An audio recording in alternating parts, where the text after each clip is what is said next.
FSB Racing. Friday night, Winston Cup, 88 Series at Pocono in the Pocono Hills in Pennsylvania. Beautiful tripod of a track, like no other. This is Melt Minter Jr. with my cohort in crime, Greg Bernardo. What's up, Greg? Good to be here tonight. Looking forward to see this race. And huge field, Milty. I think 24, 25 guys. Yeah, 25 guys and a couple of no-shows we thought were going to show. Yeah, we were looking at around 30 cars, but didn't happen. Yeah, I'm surprised. A couple guys that were on last night were talking about this race, and well, you know, some things happen, and that's the way it goes sometimes. No harm, no foul there, but still have our usual suspects, Milt, including our entire top 10 in attendance, of course. And beyond that, we're going to take a quick look at the point standings, Milty.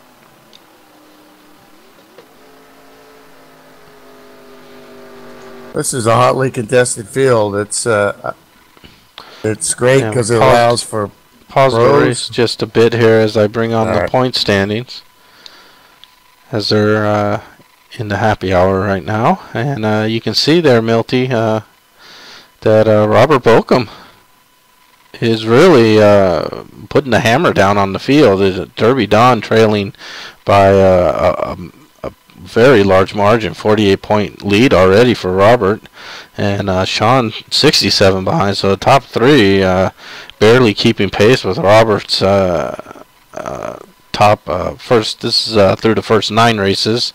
Completion of this race will be the halfway point of the series, Milt. And you can see it all the way down to 132 behind 10th place Ken Ron. I got distracted a little bit there because I saw the 88 car going backwards, and I was wondering if he was going to get booted there, but he didn't. Yeah, when you look at this running order here, the points are, it's Robert Bokum just putting a whooping on these guys. 48 points is quite a bit. So yeah, they're going to they got some work to do, but the battle in from second to seventh there is anybody's game there. They need a good race tonight. Yeah, it's almost turned into a battle for second through, let's say, 6th, 7th place right now. And yeah, Robert's really been impressive these first 9 races. Now the points go from top finisher down, you know, obviously. A little smoke there in the pits.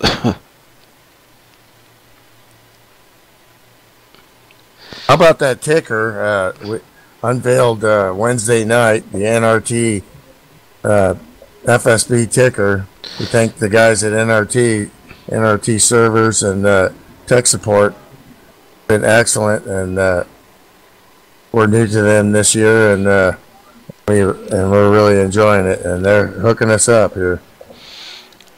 Yeah, they've really worked with Jim to come up with some stuff, and Jim's they've really listened to his ideas and tried to, you know, work with us as a league. And you know, we were well repped our league in the NRT 400 a little earlier in the year at Michigan, where Matt Watkins made a hell of a run to almost take the whole thing, and just a little bad luck really prevented him from winning that race, Milt. And you know, it's a big community. Yeah.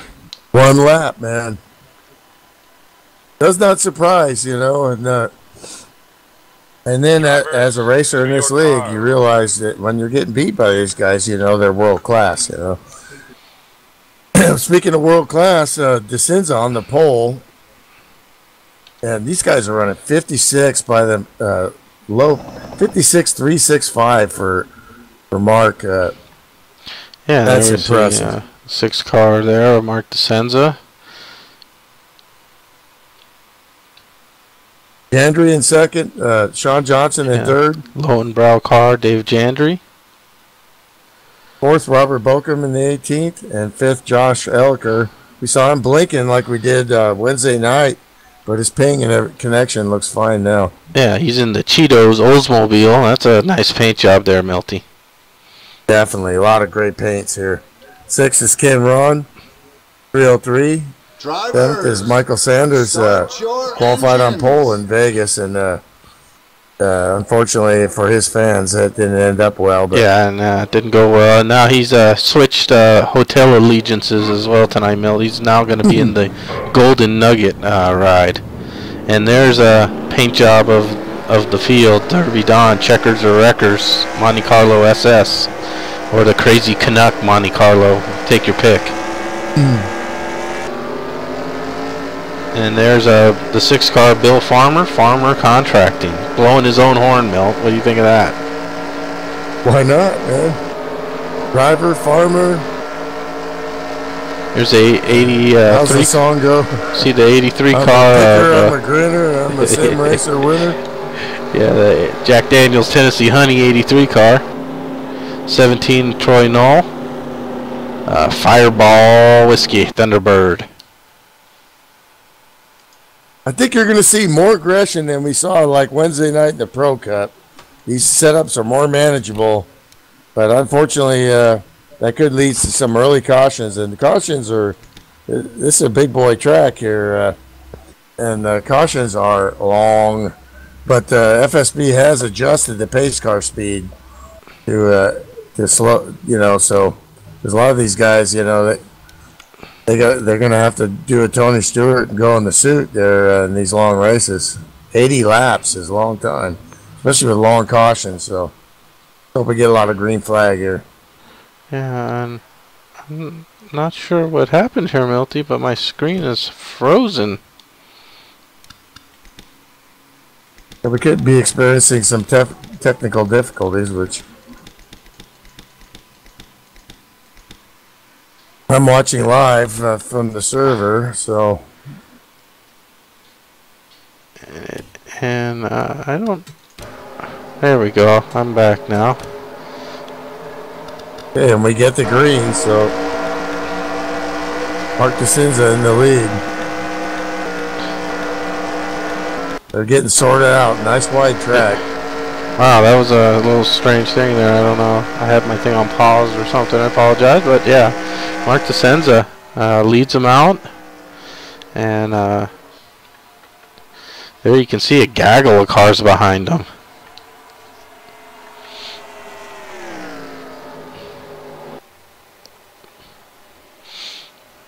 Whoa! And looked like Pat there got a little high in the car, way down.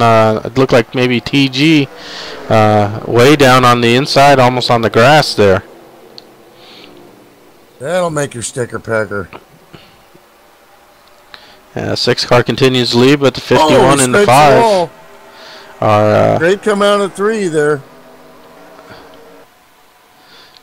Come on, Pat, get her together.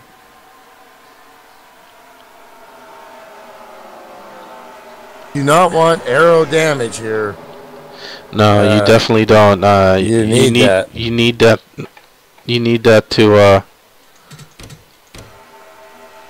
You need that to run down these long straightaways. These guys are really mixing it up. All through the field. The 5 taking a look at Jandry down low. Yeah, and then you see them shooting out to pull out. Once they're in the draft here, they can get a run on these guys and pull out and try to take that inside line going into the turn. Turn 2 is the setup corner for turn 3, under braking, and then turn 1 is a great passing zone. On the exit, you try to set up a car. Once you've seen how they attack the corner, you try a different line and get a better exit coming out of 1. Usually after a few laps, you can make passes through the field here because you've got draft help. Yeah, you can force your way through without making contact. The track's real wide, Yeah, especially the big front stretches. You can land an airplane there. Huge. Maybe that missing plane landed here in Pocono. It's so wide. But the 6 car continues to lead, but the 51 and the 5 have closed in a little on him, Milty. The 51, Dave Jandry's a great qualifying effort there, and he's running up front, Milt. The Cheetos car of Elliker, he got a little loose there coming out of turn 2. No harm, no foul, though. Power slid out of there. That's what these guys got to do. The pace is incredible here. Yeah, well, that's what you have to. 291 is fast. Right, but that's really what you don't want to do here, Milty. There was some discrepancies in practice about fuel runs. I heard 19, and then I heard someone say I got 25. Of course, the magic number would be 20. You want to hit at least 20 there, Milty. But I heard some people saying 17 to 19, and then maybe up to 25. Yeah, there's no way they're going to get that much. Things really eat fuel on this track, and the last thing you want to do in a big 2.5 mile track is run out of gas. Yeah, especially if you run out of gas taking that start finish line, you're doomed. You might as well just pull the car over for a tow because you're done. And you're going to watch the times fall off here as if we stay green. And that's when it's going to become a strategy, too. Nobody's going to be able to make 20, I don't think.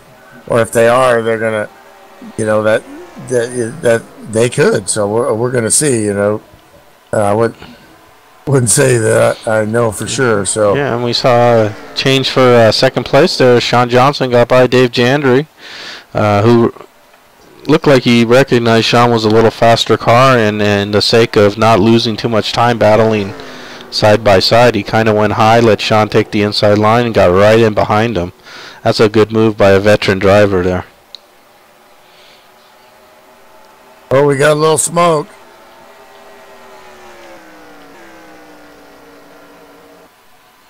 PG taking a hard look at Mike Pruitt or Jim Scharf. Can't make the pass, though. Jim in that pink car definitely gets your attention. Yeah, that's an attention getter there, isn't it? Freightliner. Pink Freightliner, yeah.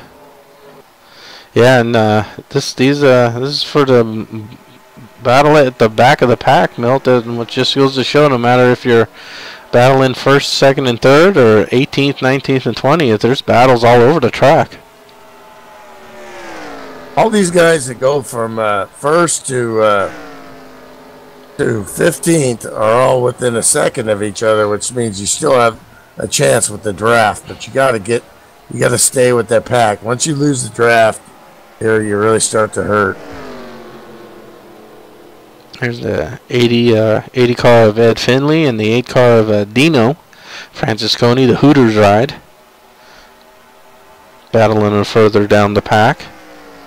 Those guys from Pops in like 15th all the way through, they're all still connected like a freight train there. A couple little gaps, but all the way to the lead. That's that pack you want to stay in. Pops is on that tail end. When you're the last car, you need to push a little harder than some of these other guys that are kind of in the middle, Yeah, no, it looks like there's just a lot of single file racing right now, guys, trying to save that fuel. I think staying in the draft might steal out that one lap that you need. If you can get 19, maybe if you tuck in there real nice in the draft and able to pedal it a little, you can get to that 20 lap number. John Johnson, 55.957 last 2 laps ago. They're moving. Yeah, we saw some practice speeds, 55.8s last night in some in a practice session. They got down into the 55.6s, believe it or not, Milt. There we see the FSB blimp in the sky as they go around turn 2 and into turn 3. Look, Mommy, there's an airplane in the sky. Turn 3 here, Milty. Describe turn 3 for us. Well, it's a hard braking zone. You come in there.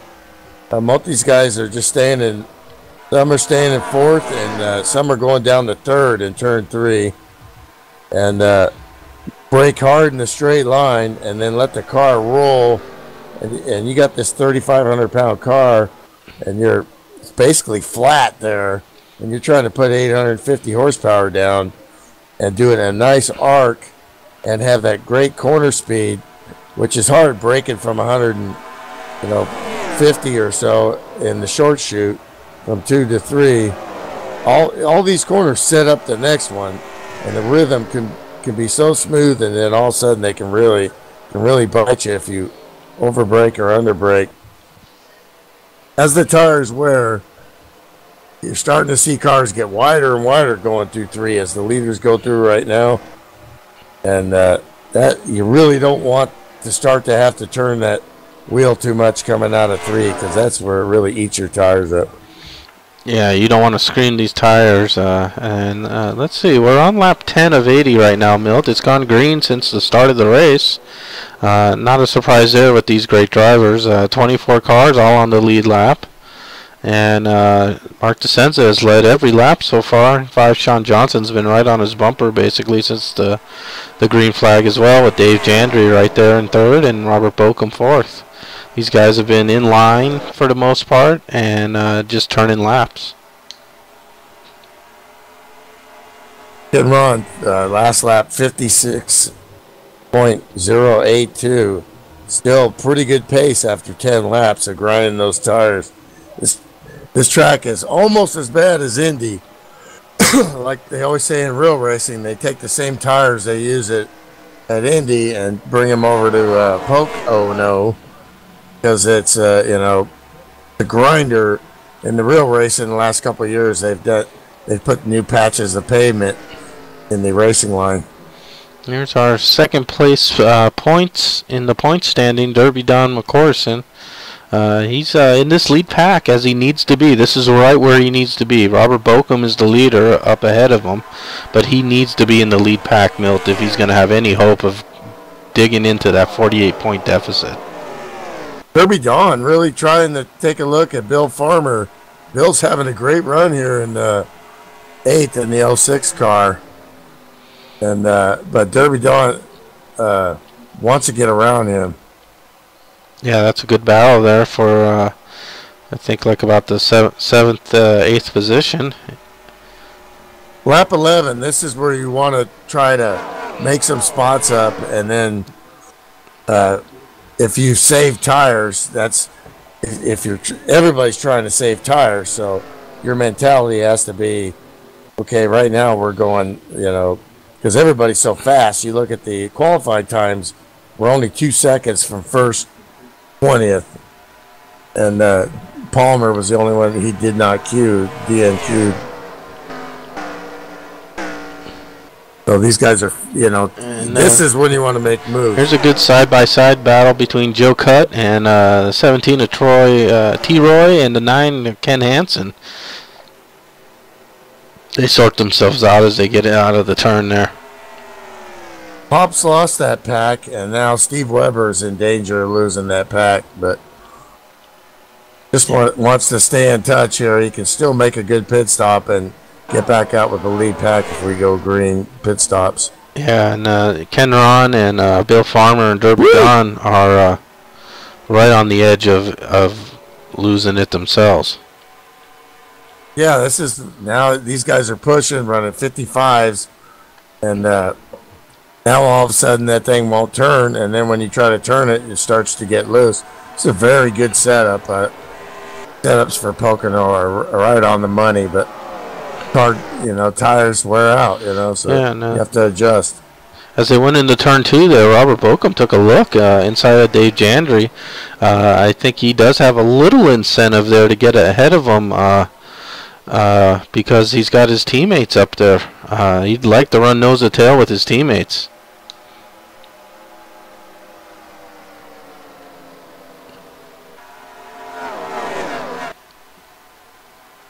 And that's a tight That's pack intense. at the start, at the front of the field. They have been nose to tail since literally the green flag dropped. It's 200 miles an hour into turn one, and you don't really have a whole lot of reference points. It's muscle memory, and these guys just do it in tandem. Like, you don't know how, if you haven't done this, you don't know how difficult this is. It's like a symphony right here. And Mark is really just hitting his marks lap after lap, Milt. He's really looking good so far. He's probably the greatest driver in CCR racing history, and he's come to play here. And great guy, and always up front. Pro Cup didn't work out so well, so he's looking to a rebound. Oh, there's someone just went for a ride there. Looked like Ken Ron, Milt. Hard damage for the 303. And he's on fire. Yeah. Smoke all in the cockpit. Yeah, the 303 looked like, I don't know if he got help or not. Don't even know if the caution is out here, Milty.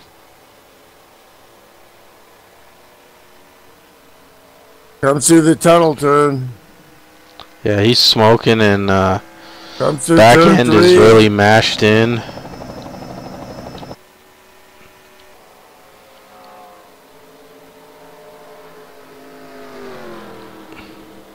Oh, and we are under caution. I think he warped. Oh, he warped. Yeah, the connection failure there, it looked like from my end. He just disappeared, and when he reappeared, this is a computer thing that happens in sim racing. When you imagine the intricacies of all these cars running, with these guys all over the world, Canada, United States, and the world. Yeah, let's look back at this here, Milty, and see what happened. Yeah, you can see he disappeared, and all of a sudden, he was headed hard into the fence and then into the wall hard. Looks like when he disconnected and came back, he might have got punted. He got punted. Yeah. But that's one of the vagaries of sim racing is sometimes your connection just times out for a split second, and the computer tries to predict where it thinks you're going to come back up, and if the computer is wrong and there's someone in that space, then that's what happens. And Steve Weber, boy, you gotta get wow. Take a look at his in-car here. Now the caution is not out; it's green flag. You're watching Steve Weber at 152. Oh, and Ken Ron goes right by him. You got to catch that if you can, Greg. Yeah, we're looking at Steve Weber here on the in-car, Milty.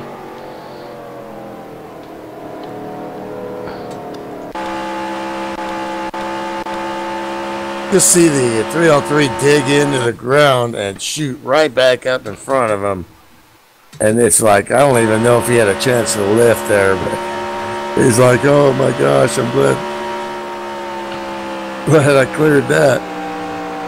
Yeah, we're watching Webb's in-car right now as he completes the previous lap before.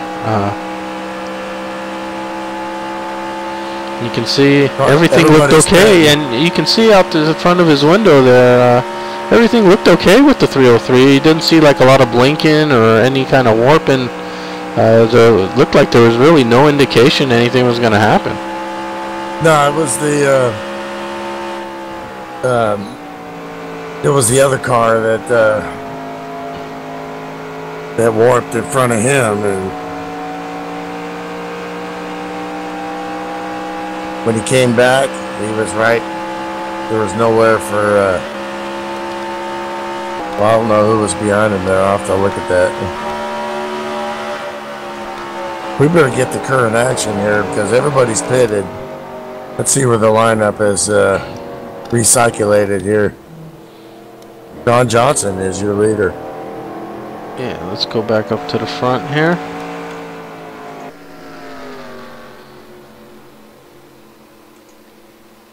Pace car used to crawl around here like around 55 miles an hour, and it took forever. So they speeded that bad boy up a little bit. Yeah, it's a it's a huge 2.5 mile oval, or tri-oval, or triangle, or whatever you want to call it.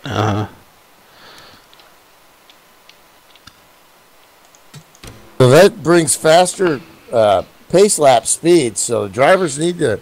We saw here last week or a week before some contact under caution, and we're watching them get real close to each other. You can't take a break. You know, you gotta stay focused because you're gonna run right in the back of somebody.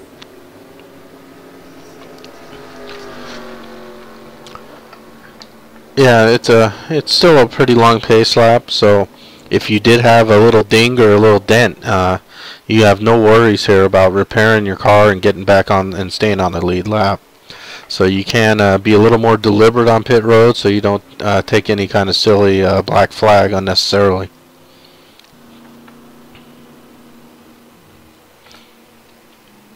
Well, we were real close to a green flag stop, so let's see. And that the green flag stops at this trip, 55 mile an hour pit road speed. So you can come in there, balls to the wall, you know, and yeah, we're gonna take back a look at these pit stops here, Milty. Why we're still under caution, and you can see the entire field. It's a parking lot on pit road, a literal parking lot.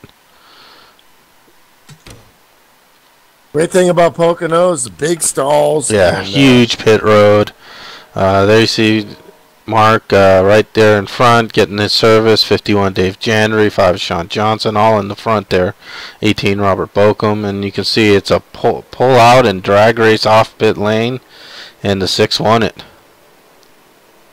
Dog, the 108, John Palmer stays out and gets a point for leading the lap. You never know when those points come in handy for that last position on that last race.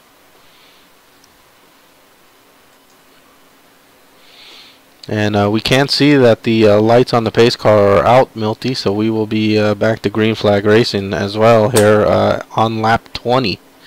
So, like you said, they were right in a position to start making some green flag stops. So we should see if things work out the way they did now with the single file start with everyone on the lead lap.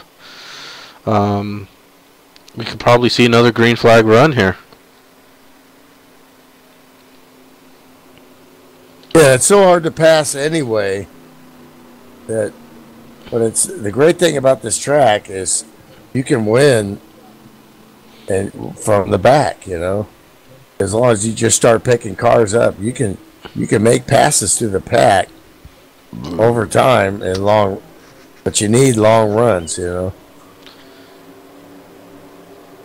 And that was a good thing for some of those guys right in the tail end of that lead pack that were really starting to struggle to keep up with the top 4, top 5 Milt, like Derby Don. And, ooh! Yeah, it looked like Josh there slapped the wall. Looks like, yeah, that's. I don't know. It looked like we got some more warp in there as the 51 of Dave Jandry disappeared, Milt.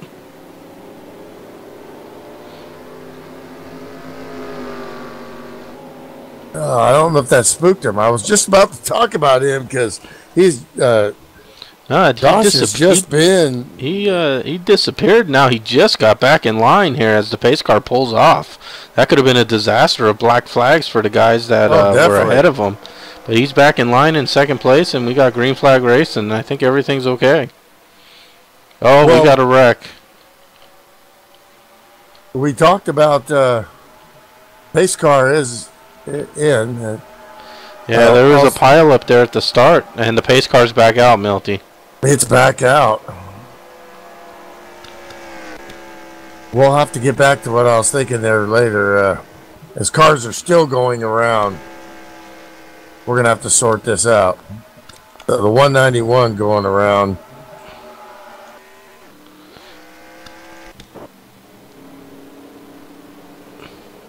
Michael Sanders has just had some terrible luck. Looked like and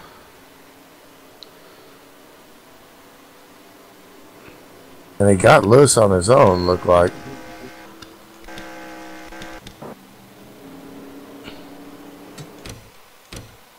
Cold tires coming out of turn 2. Getting on the power is really, it's tricky. That first couple of laps, especially the first one, really, I mean, my wheel, you know, if you were watching me with my wheel, I'd be jerk, you know, really, you know, fighting the loose condition there. After that, settles right in, but turn 2 first lap is always a corner I don't challenge. So he goes around, looks like goes off in the grass and keeps going. Oh, we're close there with Pops. Yeah, it looked like here. Didn't see any other cars. As Pat and Mike Pruitt got up to speed, Pat just got into the back of them there, right on the green flag, and everyone just tiptoed by Pat there, and but the caution did come out. So at the same time, Mike was spinning. That was happening there. And we see him back down in the pit lane here, Milty. This Pocono, you pretty much, fuel is everything, and while you're in, you might as well get tires. All the leaders coming back in here. 6, 51, 5. Let's see if they get tires. Yeah, let's see. Well, they're definitely getting right sides. Robert Bokum elected to take no tires. And okay, now you got strategy here. Yeah, it looked like some guy, I think Mark DeSenza took 2, and Jandry and Sean Johnson elected 4 tires and fuel. Bokum splash and go. 2. Jandry gets 4. Well, he got strategy there. Elliker 2. Johnson 4, and Jandry 4. And I'm sure there's some guys here that and the 5 are going, okay, now let's get a run here. I'm sure some guys may not have elected the pit here either, Milt. So we're going to have a jumble at the front, and it's currently Derby Don leading the field. Great Damien Gottstilla used to say that you can wear your tires out under caution here at Indy. And I always thought that was pretty comical, because he was like, don't turn the tires too much under caution. I'm like, what? He goes, no, you don't. Anything here will grind them off, you know. And Damien Gottstilla was probably one of the greatest, or like Matt Watkins said, the greatest that's ever raced here. So, and there you see the FSB Corvette leading the field here. The lights are still on as just crossed the start-finish line, so we're going to see at least one more full caution before the lights come out. So let's take a look at the field all them here, guys looking at these guys, that they had nothing to lose here. Track position is everything. When you see, you know how fast the field is from top to bottom.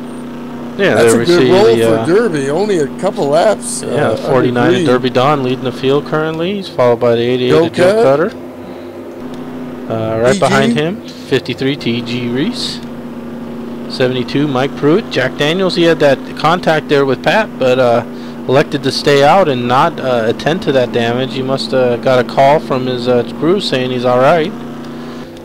There's the 18 of Robert Bokum, fuel only in that pit stop. We shall see. 6 of Mark DeSenza, 2 tire.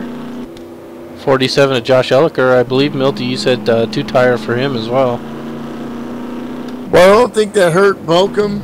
And then the 4 tire guys, set 51 to Dave Jandry in 9th, and 10th Sean Johnson in the 5 car there in 10th, and they both took 4 tires. And then the rest of the field here, Steve Webb and Troy, Pops. There's the 151 Guy Petra. I would have probably 191 done Mike what Sanders. the 51 and 5 did, where they were at, and yeah, well, they both took 4, so they got behind yep. a few guys there. There's the 8, the Buick Hooters, Dino Francesconi. 44 Mark Faber, 80 of Ed Finley, 77 of Pat Rouchet, who fixed up that damage, and he's back in the pack there. 16 of Dent Francesconi, 9 of Ken Hansen in the classic Coors Thunderbird. There's the 23 of Jim Scharf, Freightliner. Go cut back in, and Jim Scharf. Yeah, as we see 303 of Ken Ron, who took that crazy ride. How is Ken Ron in this race still? Why is Joe Cut getting tires again? I must have missed something there. Or maybe he pit too close to the wall. Sometimes that can happen, Milton, and you can't change all 4. Scharf, just fuel. And then we see Bill Farmer. Tires. Then we see Bill Farmer coming in, and he's getting right sides.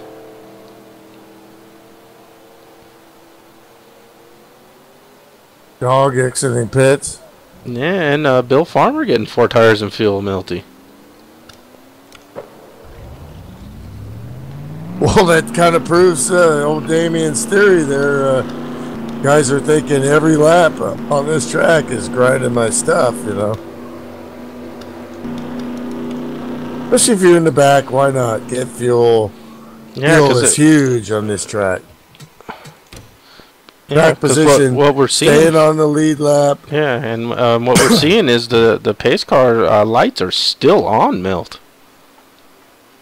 We got 1 lap car now, so that's an extra lap. That's 4 laps instead of 3. Woohoo!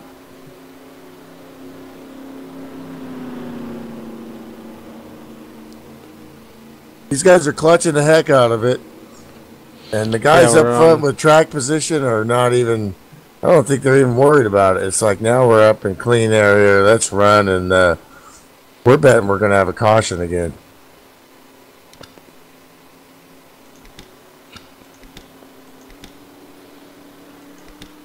And then we see the 53, T.G. Reese peels into the pits. I wouldn't say what Bochum did was wrong or whatever, and it did give him track position and fuel on those other cars. And you saw that that he also was really good on the long run because he was coming at the end of that run. So 2 laps, I don't think he's worried either. He's been okay, and his team has done different things, so they got it covered, you know. Yeah, and they got the 4 tires of Sean Johnson and the 2 tires of Mark DeCenza basically right behind him as well. So he's got support from behind, he knows too. If he gets a little squirrely, he knows he's not going to get run over by one of his teammates.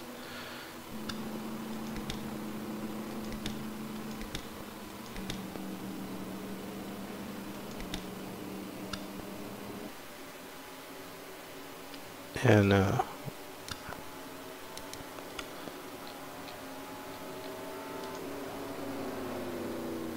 you can see the lights of the pace car are now finally out, Milty.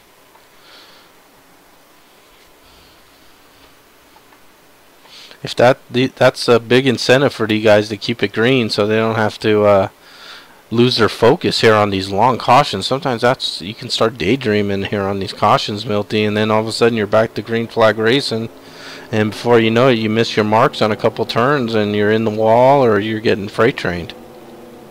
Well, you're going from 200 miles an hour, you're cruising around at like 65, so that's a huge change. You know? Finally, the pace car is off the course, and Derby Don going to lead him down with Mike Pruitt right behind him.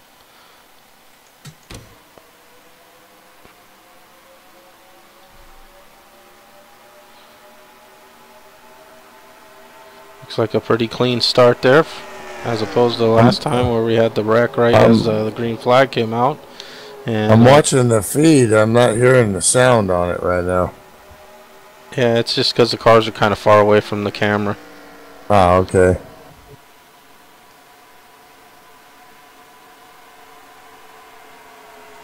Well, it's completely quiet to me. I can hear him. Yeah. All right. Yeah. And Derby continues to lead here as we get into. Oh, and Mike Pruitt a little loose. Wow. And collects a lot of the front runners here. And Sean Johnson hard into the wall. Wham. Robert Bokum into the wall. Oh my. And tough break for our points leader, Robert Bokum, but a big possible break here for Derby Don. As, of course, the caution is out.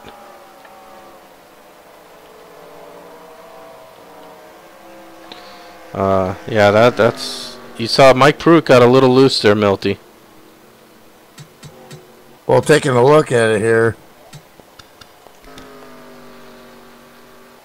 we talked about first lap respect to this of these fresh tires, but let's see what happened here.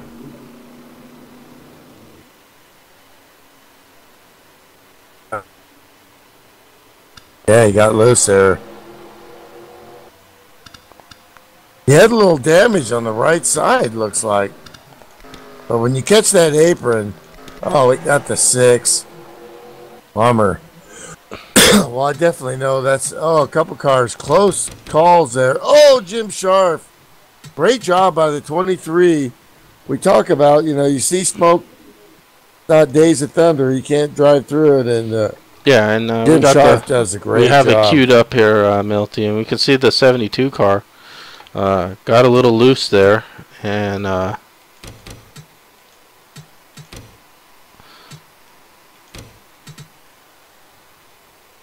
there's a couple of lines you can take there, but right there, he just kind of catches that. Sorry. Yeah, not to mention that Robert really had nowhere to go. He couldn't go high there. He would have had to cut the wheel. He would have went right into the wall. He was trying to pedal the car there and hoping that Pruitt could either correct himself or slide off the crack completely so he could sneak by, but unfortunately, Mike kind of just held his line there sideways. Yeah, nothing. And you can see Robert up on the curbing, but made contact with the side of Mike Pruitt.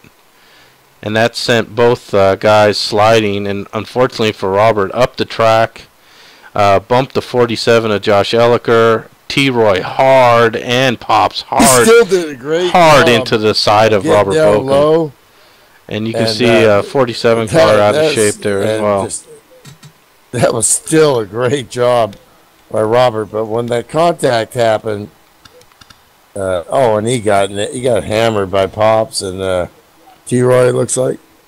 Yeah, T-Roy and Pops both laid down the wood on his side of his car there. And there we can see another.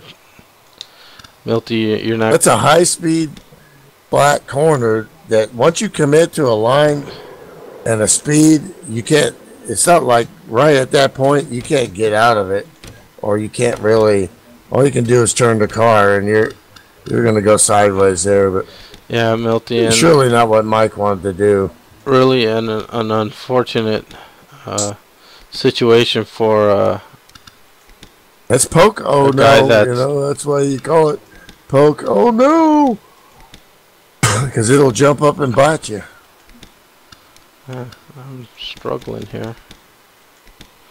The 191 of Mike Sanders, Milty. Another bad luck here. Just, tried to... Probably saw the wreck happening in front of him as he rounded the corner. He had a good view of Pruitt and Balcom getting together there. And locked the brakes down, spun up, and hard in front end into the wall there. And then the 80... Ed Finley taking evasive action and just missed him. That's the accordion effect. And, as we go back live. Let's look at these pit stops. See, I'm going back trying to see what these guys did here. Derby Dawn retains the lead behind the pace car. Yeah, and it looks like Derby has elected not to come in, Milt. Yeah, they stayed out. That whole front pack, it's only a couple laps there. Track position is huge, we said before. Yeah, Derby Don continues to lead the race here, Milt, as we'll bring out the running order real quick to recap as we watch that last mishap. The one of first place, 49, Derby Don. 6 of Mark DeSenza has been fast all night. In second but he got now. damaged. He got damaged. Yeah, he did have a little damage, so we'll see what kind of significance that holds as this race gets back under green. 51 to Dave Jandry, I believe it was clean. 151 now. Guy Petra taking advantage of some others' misfortune. He jumped up to 4th now, Milty. Yeah, guy loves this track. He loves high speed stuff and road racing. And I heard Derby clutching there. They're all clutching.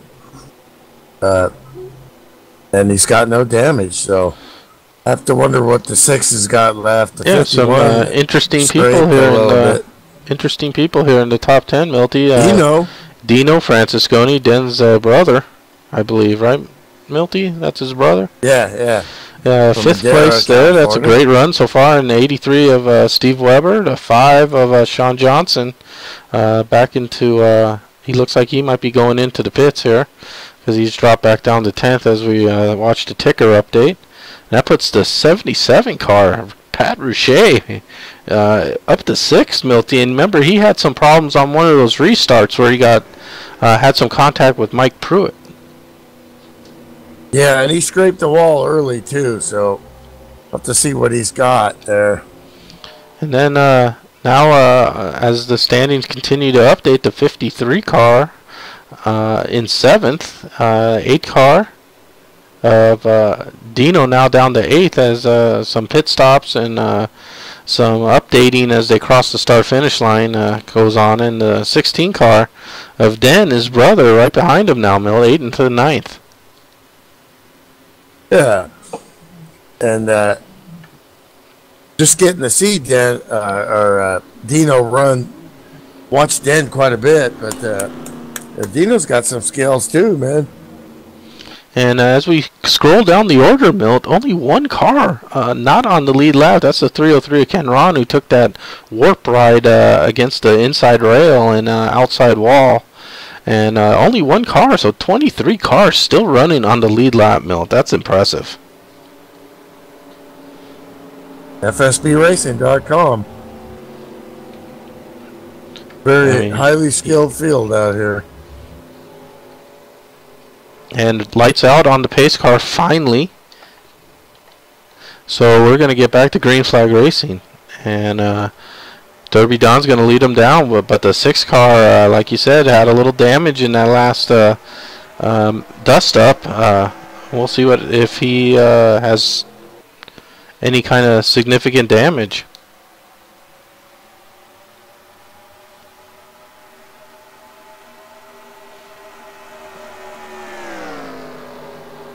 We talked about first lap tires. Mind your manners, guys. Respect that car this first lap and the second lap into turn 1. Survive that, then you can start to go. And lap 3, you get into turn 1, she'll stick for you a little better. Yeah, absolutely. It takes at least 3, 4, 5 laps. 3, 4, 5 laps for the tires to truly come in here, and you don't want to be so impatient that you don't give the time to the tires, or you're gonna be hating it later in the run if it stays green. And there we have the 151. The 151 of Guy Petra. He is charging. Really challenging Dave Jandry there as they go into 1, but Guy thinks better of it and ducks in, stays in line.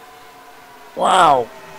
Welcome in the 47, get by Rouchet there. That was close.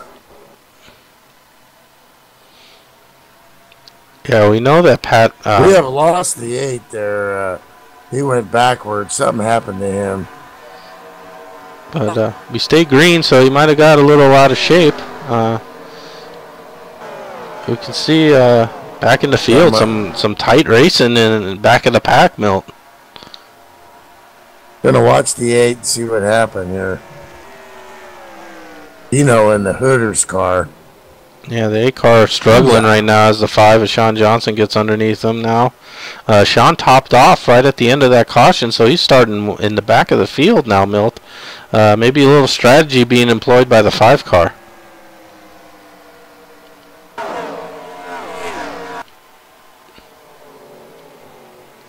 Here we see the 23 of Jim Sharp getting underneath the 17 of T-Roy and the 99 of Pops, who has some damage, of course, from that last run-in with Robert Bokum. And Jim Sharp able to get by both of them and take a couple positions. Yeah, just watching Dino, he got high. As Ken Hansen, lap 31, went down to the grass and gathered it up. Oh, and dog spun.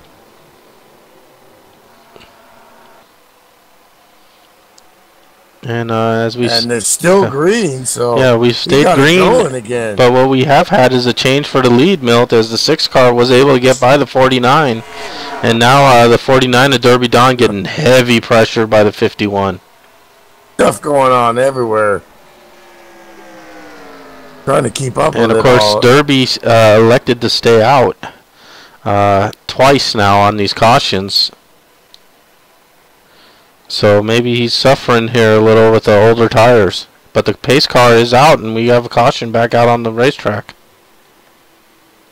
Well, that works right in his hands. Time to pit. Yeah, that worked really well for Derby. He probably would have lost 4 positions really quick there. So now, again, this will be, I guess, another one of those. You've only been running, 4, 5, 6 laps. You come in for tires and fuel. We'll see what the 6 car does, and sure, whatever he does, everyone else is going to do. Looks like it was Ken Ron. Might have had some problems. That beat-up car. Pace car coming through to pick up the field, and Pace will now pick up to get behind him. And as we get into turn 3 here, they'll peel off, and we'll see if they elect to take that hard left into the pits. Well, Derby's got to go, and so does the 50. I think it was the 51 that went in with him. And we're going to look at pit lane, and there we see the procession of cars all going into the pits. Still trying to find out exactly what happened there. Oh, there's hard into the wall as he got into his pits, and now he's having to back up. He's got a mess on his hands.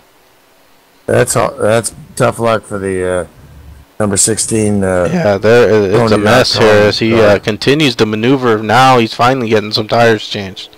Yeah, that was a bad break there, and another car hard into the wall. Looked like maybe Mark Fravert hard into the wall.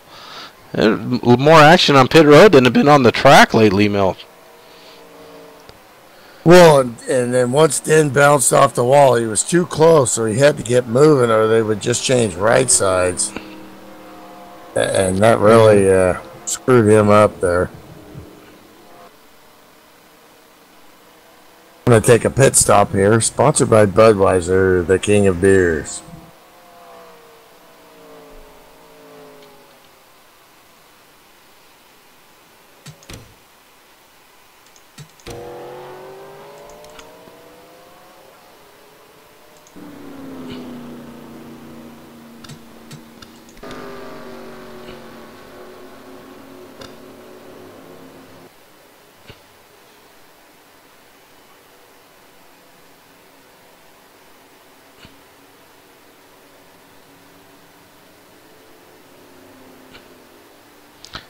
And as we go back, we're going to take another look at this pit stop. Sean Johnson had a great pit stop. I was wanting to see if he just took two. Yes, Sean Johnson, 2-tire change only, and he was able to come out ahead of Derby Don and just behind leader Mark DeSenza. A gutsy move by the 5 car. He's on 2 tires.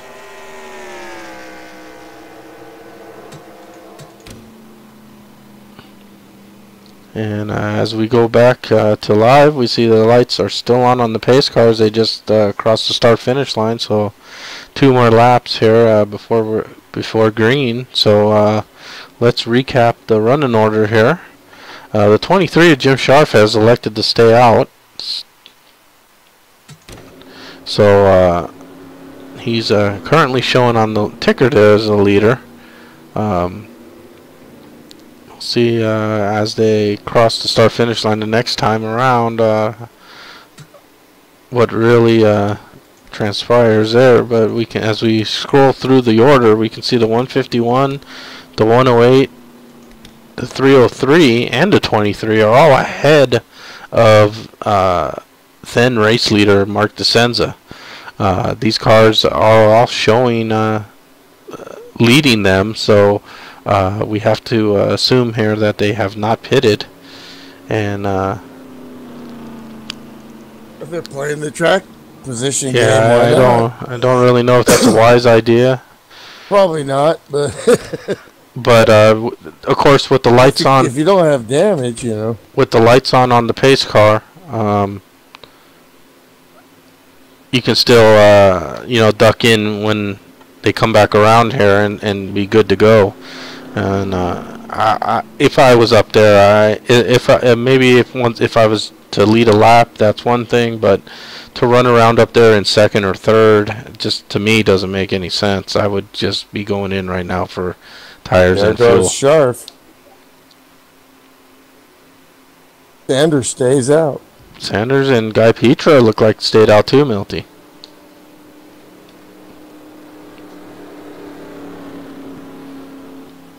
I'm thinking they're still thinking we're gonna have more caution. So that's a risky proposition here as we hit lap 37, lap 38 coming up.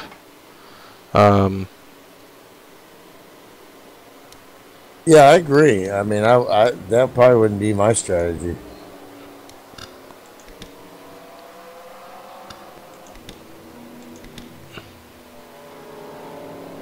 Tires are still so critical, and you want to take chances probably later. But then again, you know, Dean Derby get ahead there, and then even though his tires were junk, he missed that wreck. Milty, I don't know if my computer is crashing out here or something, Milty, but I showed the 6 car out of the race now.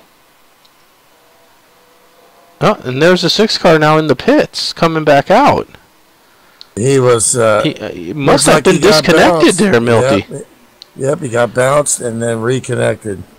He'll lose a lap there. Well, but he may not here at Big Pocono.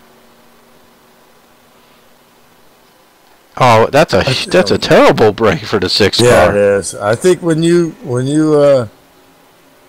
disconnect, you automatically lose a lap because we've done it many times on purpose, doing 24-hour races in GTP. Whenever you disconnect, I think it's going to be bad for him, man. Wow, that's a terrible break for the 6 car, who was basically leading the race in effect of the cars that all took tires and pitted, and now we're back under green flag conditions here. It looks like, Milt, and yeah, the 6 car. Good thing he didn't go 2 laps, because now if we get another caution, he can try to race his way back, because that's all, we don't do lucky dog here. So now we'll keep an eye on the running order here. It's currently showing the 6 car in 22nd place, last car on the lead lap, but maybe it hasn't fully updated yet, Milty, as we see the 6 car get under the 77. Who is showing currently in 21st position, so yeah,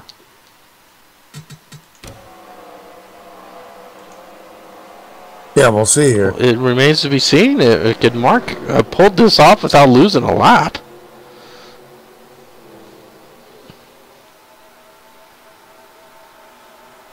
And he's coming down the start-finish line, so as he crosses, it does show now a lap down, Milty. They're all over him. Petra goes into the lead. Turn 1. Hi, Petra. in the Monsoon Motorsports Ford. Whoa! And the 5 And the 5 and the 49 getting a little bumpy as everyone lines up on the inside of Guy Petra. And Sanders back in the lead. And Sanders, who had that really bad break and kind of had a hard impact in the wall, is now leading the race, Milt. He's a great front runner. And we got a car behind. Yeah, we got a slow car, Josh Elliker there, but he kept it straight. The dog is around. And yeah, the 47 got out of shape there too. Woo. Does a good job. Make sure, checks his F2 screen, make sure cars work there. And we're staying green here, Milty, as we go back to the front. And we have another battle here at the front with the 5 of Sean Johnson on the inside of the 151 and looking on the inside of the 191 if he can get up there. But side-by-side racing here between Guy and Sean. Is that going to work here in turn 3 or turn 2? No, they slapped the wall. And Sean gets the position. And Derby Don now looking to take advantage of the wall being slapped there. Oh, and we got a wreck, Milt. Hard to the wall, Derby Don McCorston. Oh, my gosh. My teammate. Hard into the wall. And he's just getting back in shape here. Caution is out, so Derby will stay on the lead lap here as he gets it fired back up. Let's see what happened there.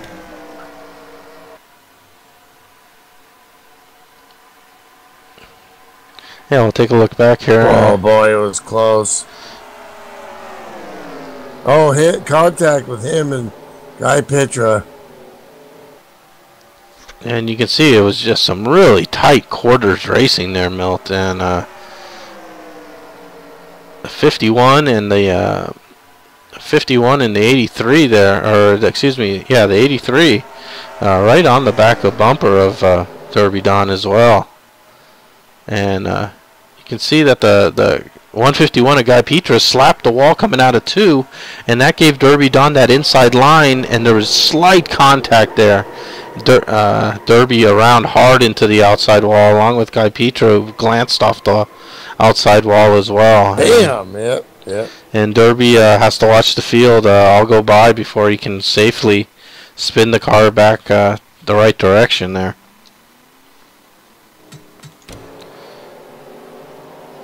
But the good news, here's the good news though, Milt. We're only on lap 41 of 80. Still halfway to go.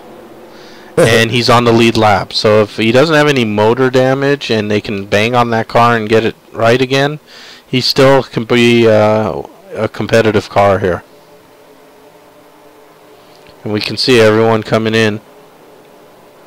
With Guy committing to that corner in the line that he did, it was awful hard for him to change there. It really, he just misjudged it.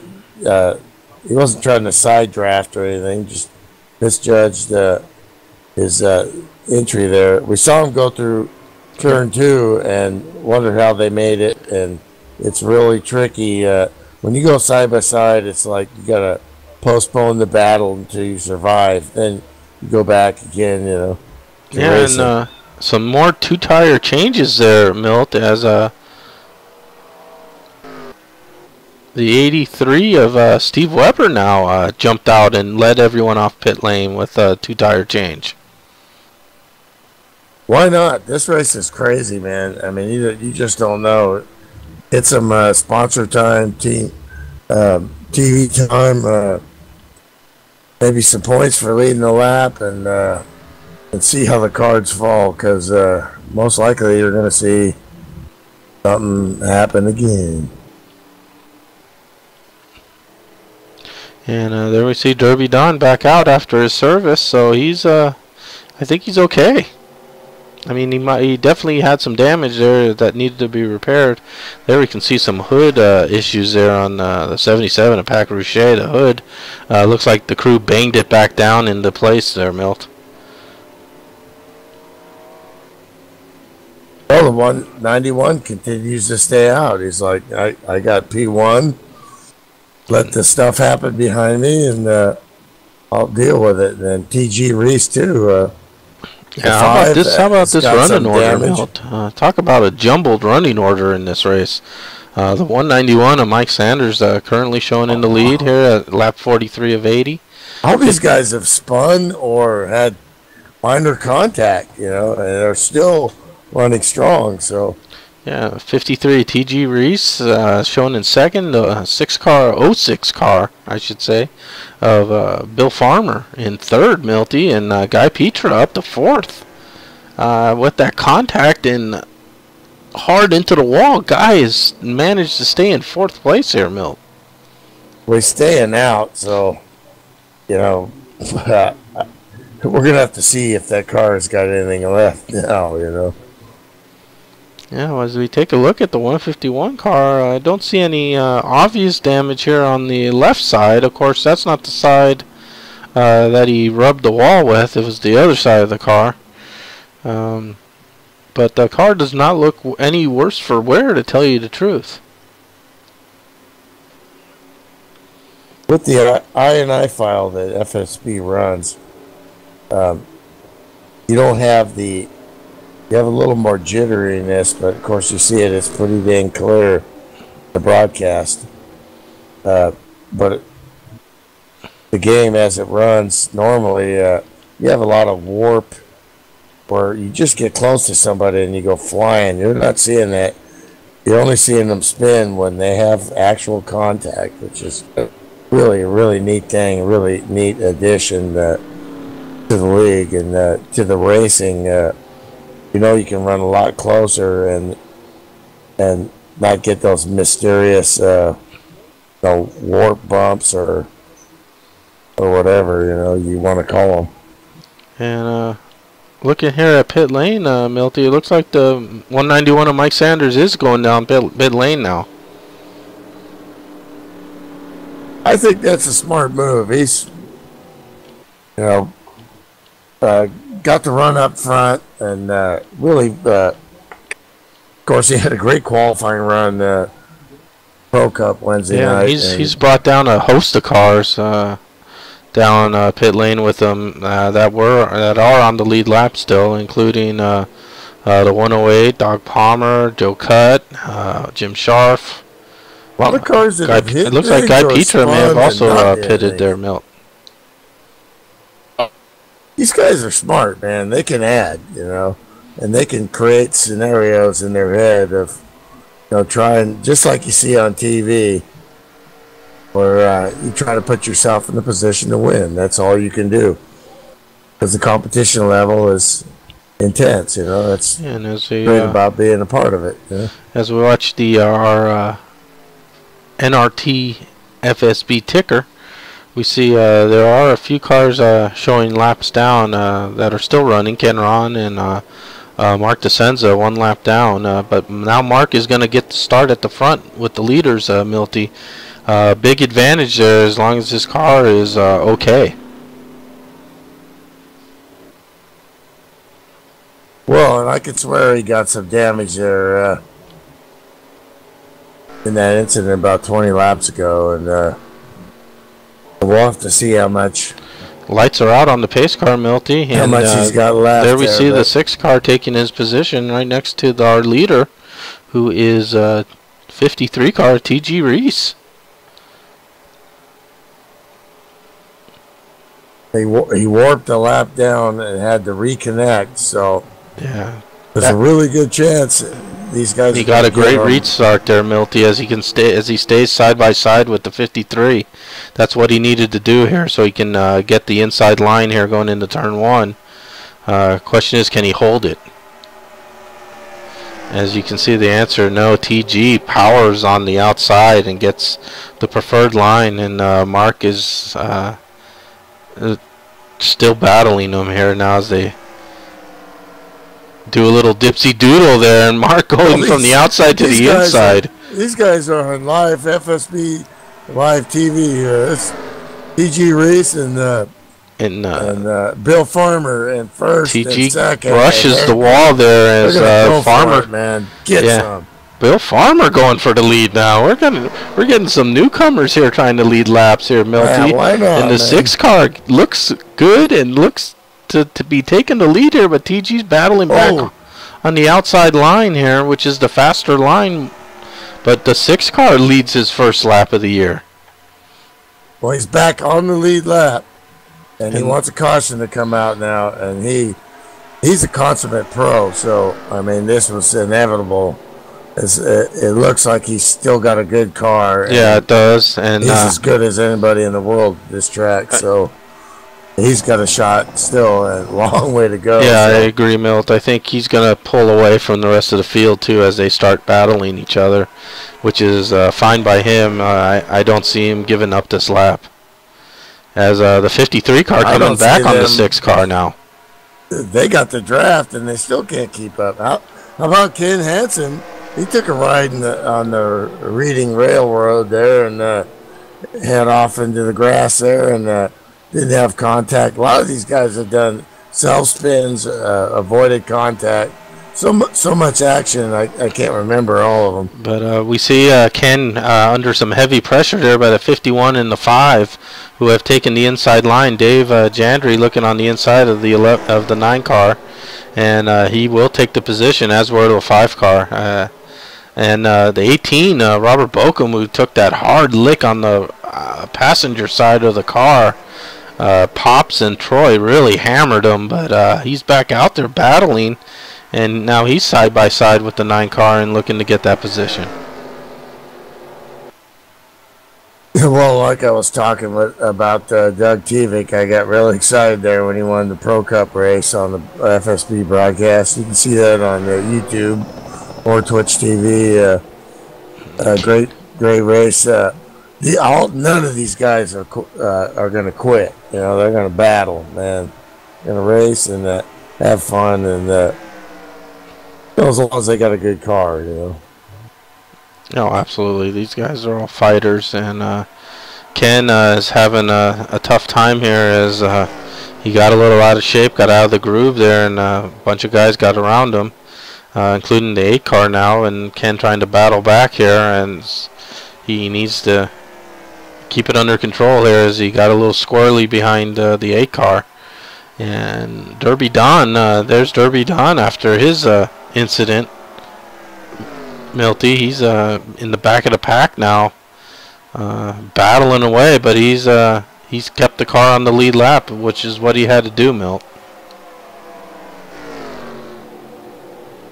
Yeah, he's going to do damage control. Watching Weber, he's got a whole mirror full of Dave Jandry and the Big Cactus. Nicest guy you'll ever meet, and you know, he had that. We saw the replay there where Ken Ron was flying across in front of him. He had a self spin, and he's still and he's in P3 here. Yeah, just a great job by the 83 car and the 6 and the 53. All 3 of them at the front there. Just done a tremendous job of getting where they needed to be.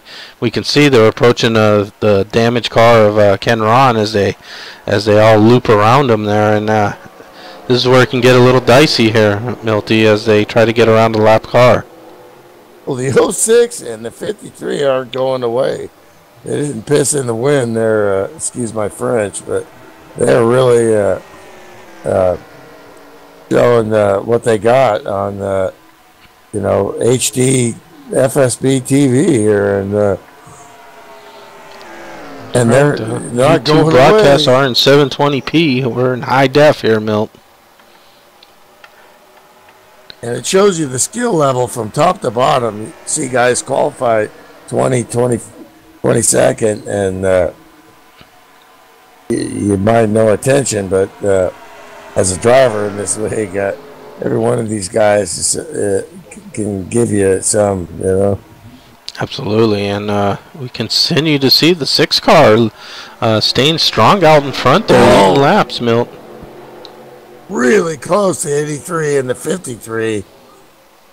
Right there at the entry to turn 3 under hard braking. That is not easy, folks. They all figured it out, though, Milty, and we continue, and we can see now they have broken into 2 packs. Track position, restarts, and little or no damage, and draft are the keys right now. Yeah, you can see the 47, the tail car on this lead pack, and then a little further break as we get to the 8 car of Dino. But the 49 of Derby Don has other things on his mind, like trying to get on the inside and pass him, as he does do it, and taking the 88 of Joe Cutt with him.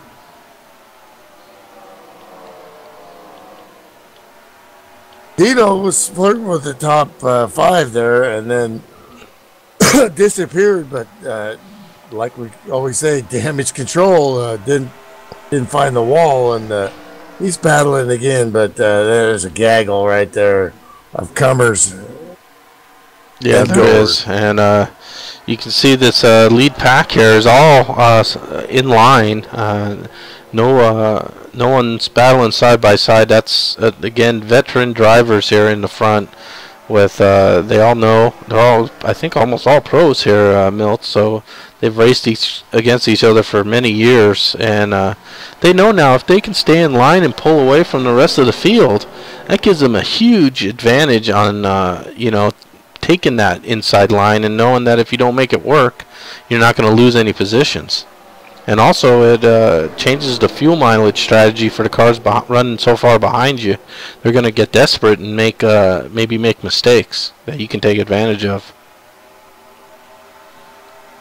And you're talking about a lot of these drivers are pro over the evolution of the league. 11 years, some divisions ebb and flow, and right now, this is a place to be, but coming in new rookie division, there's going to be a lot of room for people to sign up. FSBRacing.com, and you can start right out the box and new.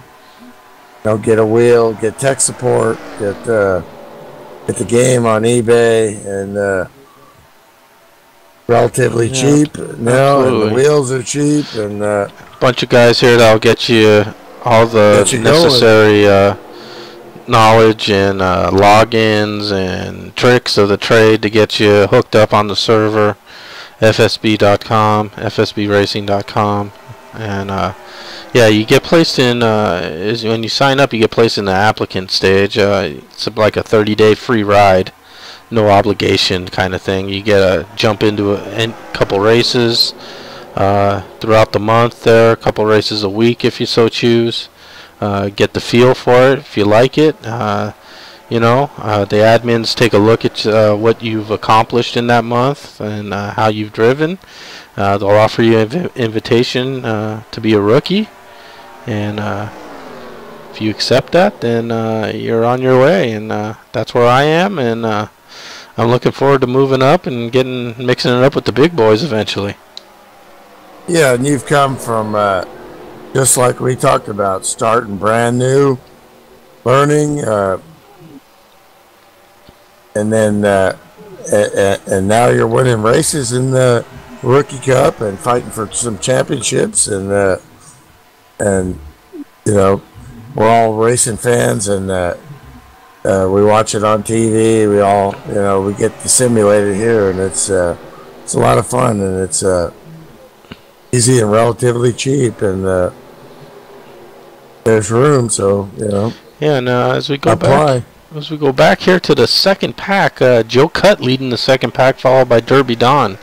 As you can see, the second pack is the top 8 have separated by about 4.5 seconds over the second pack. That's a big distance, enough to make a difference now.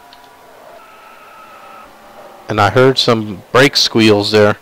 Dave Jandry is around the Lowenbrow car, hard in the wall.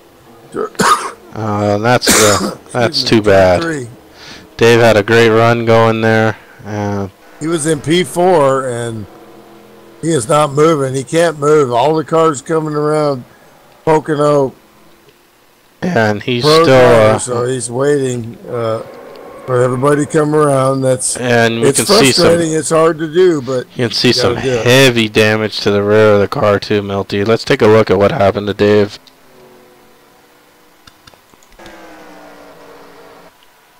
And we can see they were all in line, looking like they have every lap. Hard. And everything looked good there as they come out of 2 and get into 3.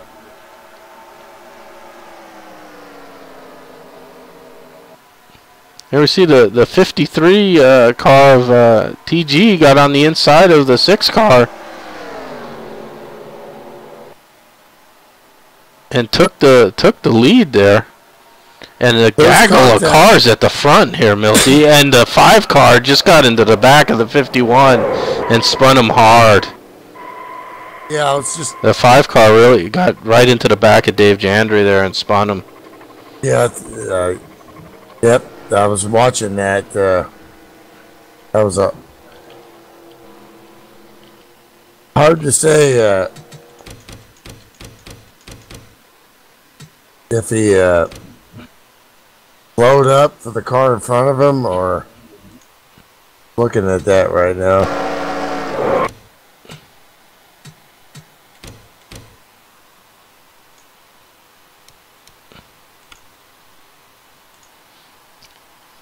Yeah, and we can see here from the chase view of Dave Jandry, the 5 car looked like just got into the back of him. We can see the spacing there, and as we go back, it looked like just Sean had a great run on him in that draft and wasn't able to whoa up in time and got into the back of him. And hard contact into the outside wall by Dave Jandry, and the back end is just wrecked. And you can see the cars coming through just enough that he cannot get down and swing it around until everyone in the entire field has gone by him. And that's, like you said, very frustrating to see as you sit there. Well, you got wrecked, and then you got to do that. But that's it looks like Dave Jandry's out of the race, Milt. He's a pro driver and always handles himself like all the pros and all the drivers here at FSB with class. You got to wait and take your fate.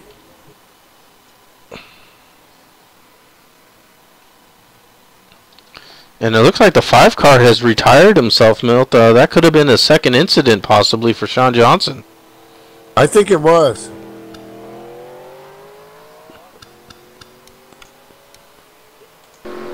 Yeah, that's a shame for both of them. They were both running extremely well.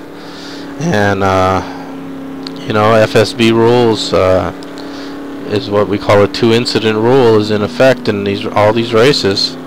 And what that means is if you get into someone or cause a yellow by spinning on your own and causing a yellow, or by getting into someone and causing a yellow, that counts as 1 incident. And if you get your second one in that same race, you need to park it immediately. And if you continue in the race, you do run the jeopardy of being sat down for the next race. And depending on your status in the league, that can be a black mark against you if you ignored one of the pillars of FSB racing. That's the 2-incident rule. Yeah, and eventually you race enough, it happens to everyone, and a lot of times it's not even. It's just those little things like that, I remember at Indy, I got into somebody just like that. Or maybe they got a little loose in front of me or whatever. Then it was the last lap. I'm in second place racing for the win. And I get into Rick Johnson in the rear. And I'm about to cross the start-finish line. And I pulled the car over. And and I was able to race again the next week. It was that's like you can see the start finish line at Indy. I'm gonna win. Once you go across, the results are final. So I could have won that race, but then I would have had to sit. But as hard as it was, I wanted to do the right thing by the rules and pull over. And so you race long enough, it happens to everybody. And guys are grown men, and absolutely, they handle it in stride. And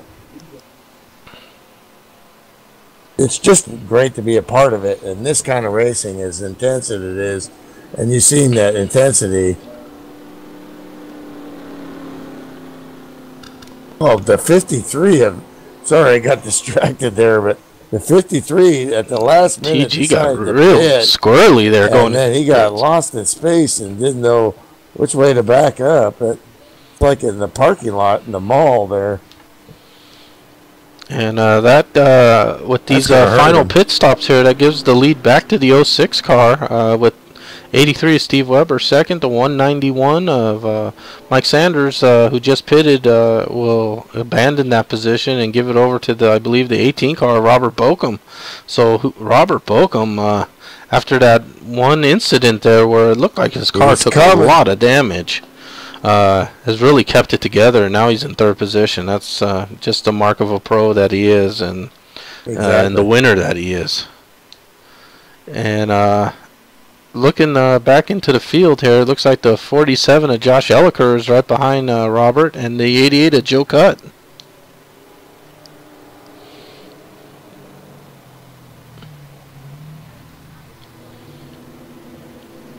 There we see Joe Cutt, and look who's back in the top 10, Milty. The 49 of Derby Don. Well, at Team FSB, we don't give up. And especially if you got a decent car. If you got a really toasted car, you have no chance in it. You're just going to be in the way. It's prudent to probably pull off. But taking a look here at Derby's car as it just went by, Milty, not too bad looking. I've seen his Derby cars look worse, Milt. Yeah, he crashes cars for fun on Sundays, Derby driver. That's why we call him Derby Don.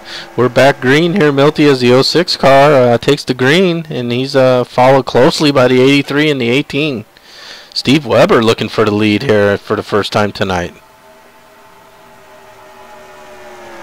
Webb's dodged some bullets and not made mistakes, which even under caution, every pit stop, you have to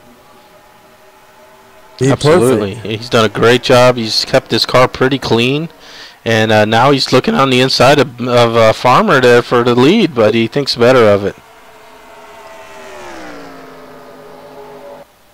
And well, you got a little Bill got a little loose there coming out of 2 as they go down the short chute here into turn 3. Hard braking. They're really close on the fuel window. Steve just a little loose there. And Robert again had to probably pedal the car slightly there to give Webb the opportunity to keep the car right. And Weber did that as the great driver that he's become, Milt. Yeah, his several seasons at Monsoon with Bochum, Kevin Lewis, Matt Watkins, Guy Pitra, the monster team. That information and the rate in which Steve has accelerated into a top. He just hasn't got that big win, Yeah, maybe this could be it right here, Milty, as he takes a look on the inside of Bill Farmer there. He really wants the lead, it looks like, badly, as Joe Cutt and Derby Don battle it out.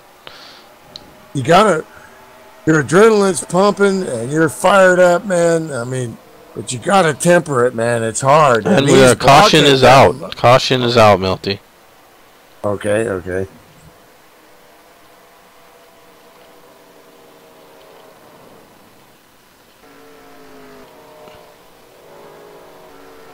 What do you do now?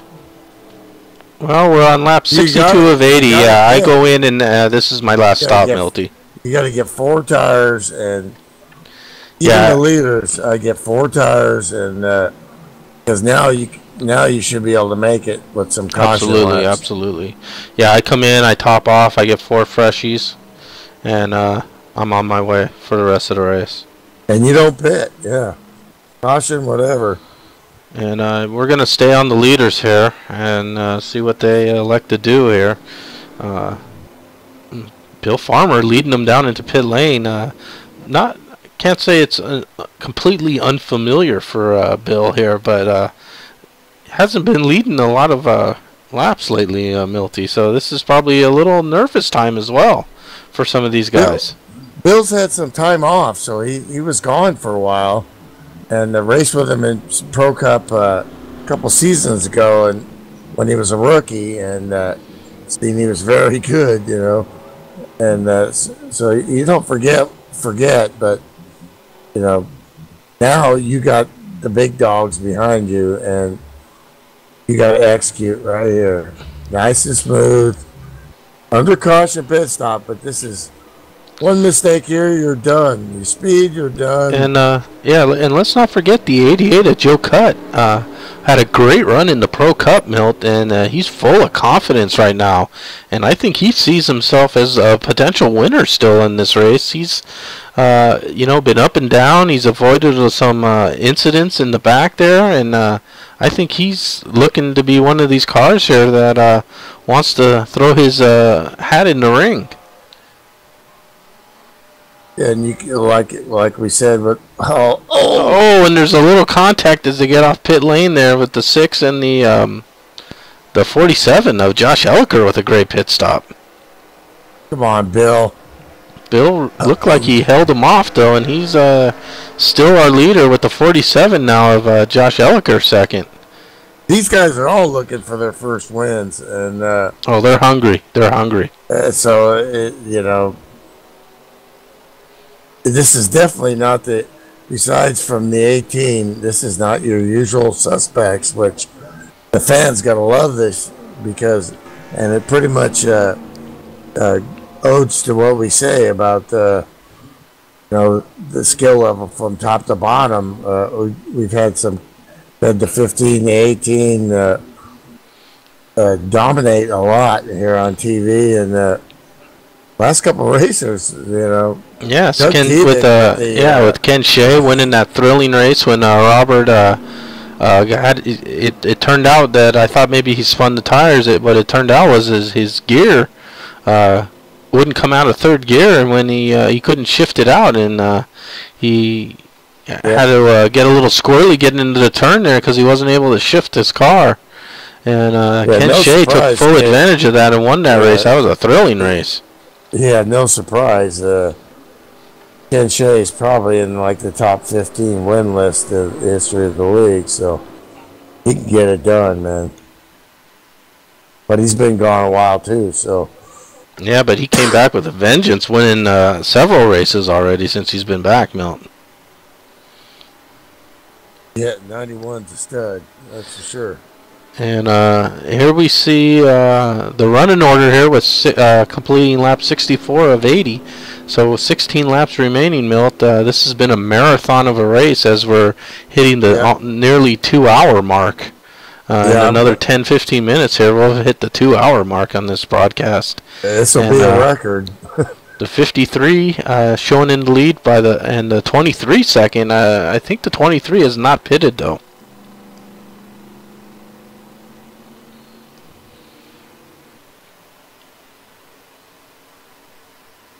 Nor has the 9 car.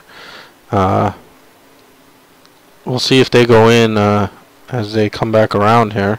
Lights still on the pace car. So no harm getting it done now. You're not gonna have to drive crazy or anything to catch back up to the field or anything like that. So we'll see if the 53, the 23, and the 9 peel in, which would hand the lead to the 47 of Josh Elliker.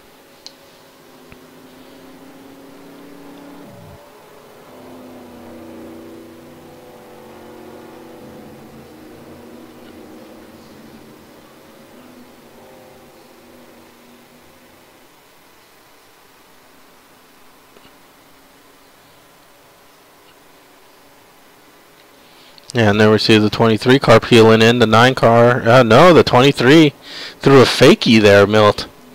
So the 23 stays out as the lights on the pace car are out. So, wow.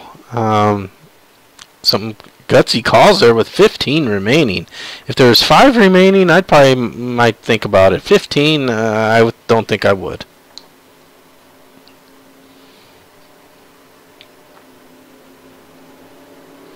So the 53 of T.G. Reese will be leading the field back to green on lap 65. 23 of Jim Scharf second. 9 of Ken Hansen third.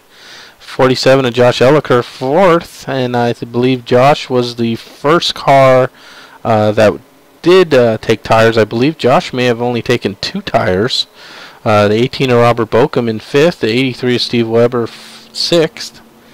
Guy Petra, Joe Cutt, Derby Don, and the 6 car, Mark DeSenza, top 10, was down a lap earlier. Now he's back, and look out for him. That's plenty of laps for him to go from the back to the front.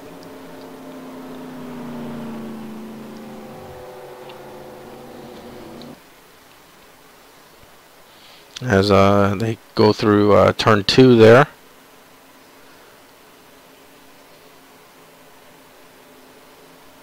And also thanks to NRT for providing the ticker there, as you see it scroll there at the bottom, updating distance from the leaders, position, car number, and you can pick out your favorite driver there and where they're running.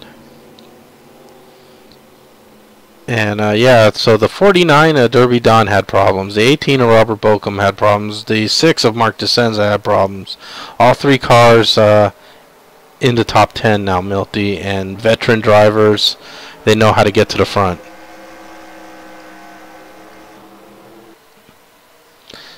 And a green flag has flown, and the 53 T.G. Reese leads them off, and 23 and the 9 side by side as they get into 1. Man, the 06 just went all the way to the rear with the gear. Wonder what happened to him, man.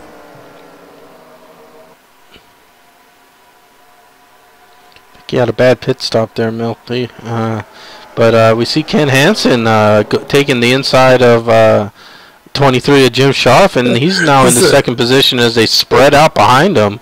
With these are another crop of guys that have all, experienced hardship, and they got track position and they're going for it, as I hear tire squealing.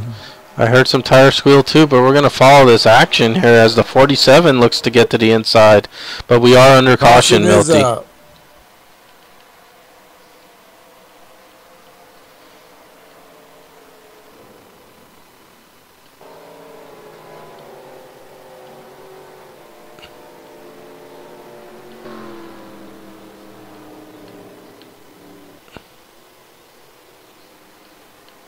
Can't really see any cars out of shape or on the grass or anything, so did hear some tire squealing, like maybe a self spin there again, Milty, which is a really common thing here on cold tires at Pocono. Yeah, our culprit is painter extraordinaire Ed Finley in the Air Force number 80 car.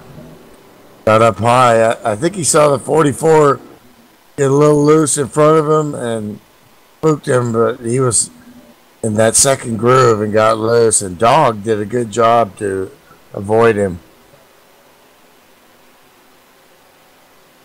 These guys can all make it to the end of the race here, and yeah, they can all make it. I don't see any takers here in pit lane. Unless something's up with your car, or you had to lock up your tires and you flat spotted them, or did something unusual, I wouldn't expect many takers here on pit lane. We've been hanging out with Ken Hansen in the 9 there, and after these races on Friday nights to the wee hours, I got to work tomorrow, so that's not going to happen. But Here we see a couple takers there on pit lane. We see him in the lead. 151, a guy Petra comes in, and looks like he's changing left side tires only. Left sides only for Guy Petra. Webb also in, taking left sides only as well and topping up. So 151 and 83 looking like some team strategy there. Both taking left sides and coming back out onto the track now. Well, who we see behind the pace car is the 53 of T.G. Reese. Another great driver from CCR Racing.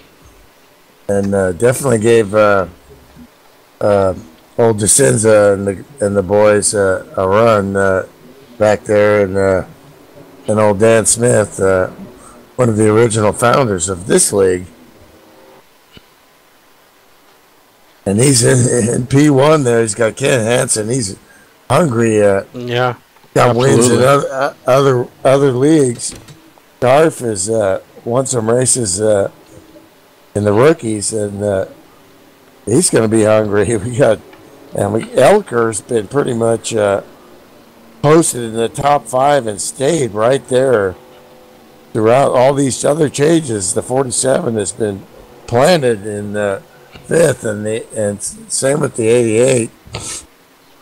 The 49 and 7th, a lot of hardship, and the 6th, they just really keep battling.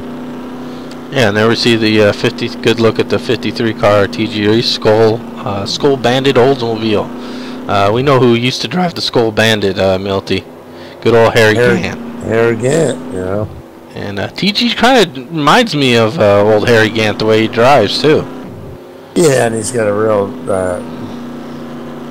nice demeanor, always real respectful, and all the guys that came over from CCR Racing, same kind of dudes that run here, you know. Yeah, absolutely. And there you see the 9 car Ken Hansen. They also in the throwback Bill Elliott 1987 vintage ride their Ford Thunderbird.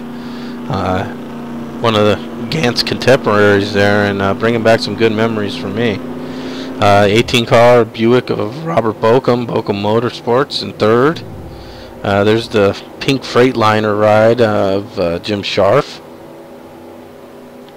You can hear some guys are clutching and saving some fuel. So maybe some guys are a little concerned there about their fuel mileage. The guys that stayed out. Yep, 47 of Josh Elker, the Cheetos Oldsmobile, as we looked at him before. There's Joe Cutt, Milt. He's creeping up on the field. Clean car. And there's right behind him, Derby Don. And right behind him, the 6 of Mark DeCenza.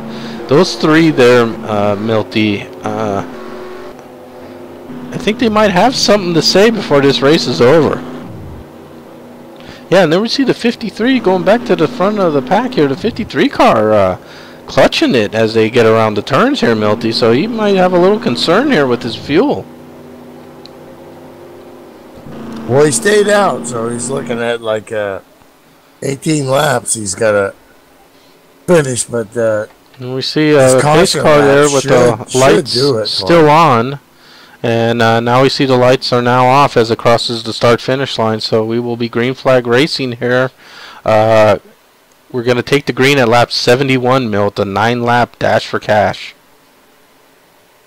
Well, Ken Hansen was talking about, as we were all talking racing in the wee morning hours, about wanting to have good results, but also earn respect. So, and he's done that on the track with his driving and his sportsmanship. So I don't expect him to try to lay a bumper on the 53. I think there's plenty of laps here to race and, see if he makes a mistake and try to manage what you do on the track here. So yeah, it's definitely... but he's got Robert Bochum behind him, Yeah. Bochum has been through the windmill, and he's been through the trash compactor and back, and Still got a good piece. Be also be with 9 laps, and they take the green, Milty. It'll be interesting to see if the 151 and the 83 can go from the back to a decent finish, because they elected to come in and take 2 tires when most of the field stayed out here, so their track position suffered. I don't know if that's enough laps to really do much here, Milty. I have to agree with you, and you almost have to, even though we're going to come up on 10 to go, as the lights are out,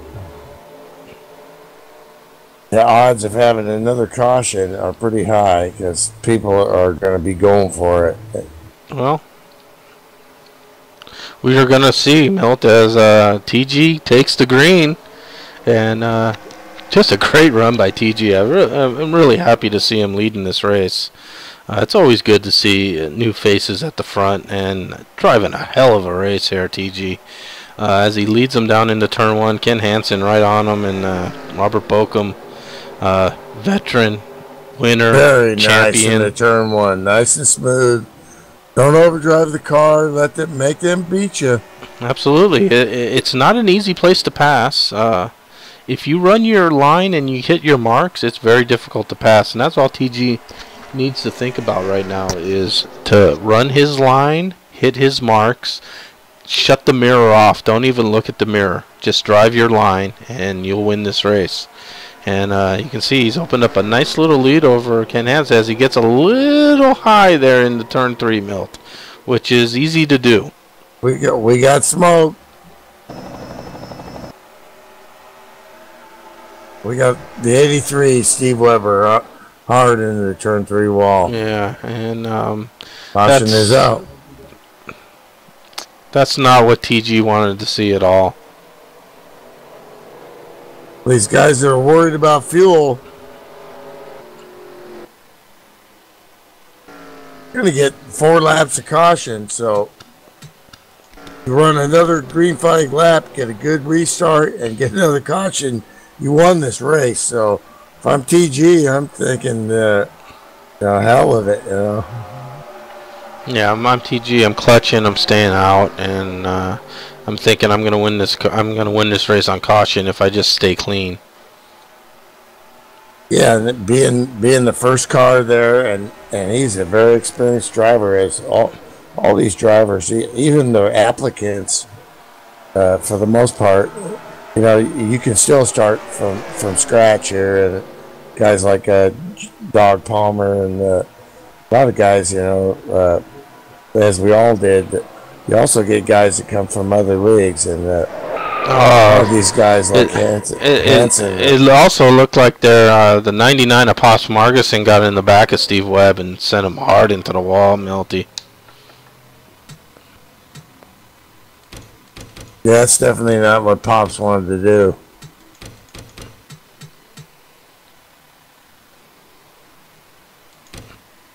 He had a split-second decision there, get around the 108, because the closing rate, he realized, oh, you know what, and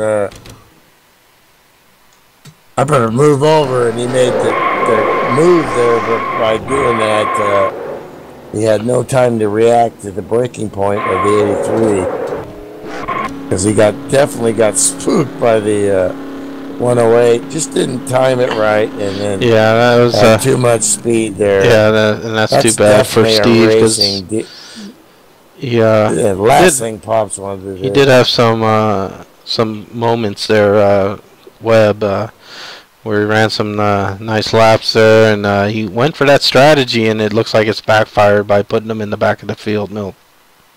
Well, you look at the skill level in this league, and you look at these guys that qualified in the 20s, and they got a chance to win this race right now.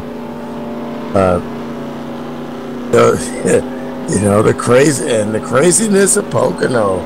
Pocono brings this type of situation, and just about all of these guys can handle it once they get the track position and get a chance, and it's gonna be tough for these guys to make a move on TG unless he made some mistake. You know? Yeah, they're negotiating lap 73 right now. The lights are still on, so that means 74. Got one more restart. That's it. 75.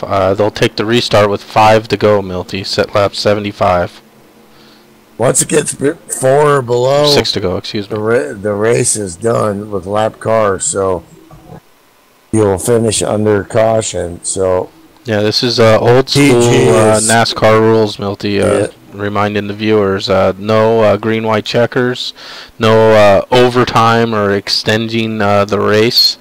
So if a caution comes out and they complete lap 80, whoever's in the lead at that lap 80, whether it's under caution or not, is the winner. And I've been in TG's place right now. Your mind can't help but wonder of the significance of what could happen. And yeah, I mean, you're talking about focus. You gotta really focus. Think racing. Think hit your marks.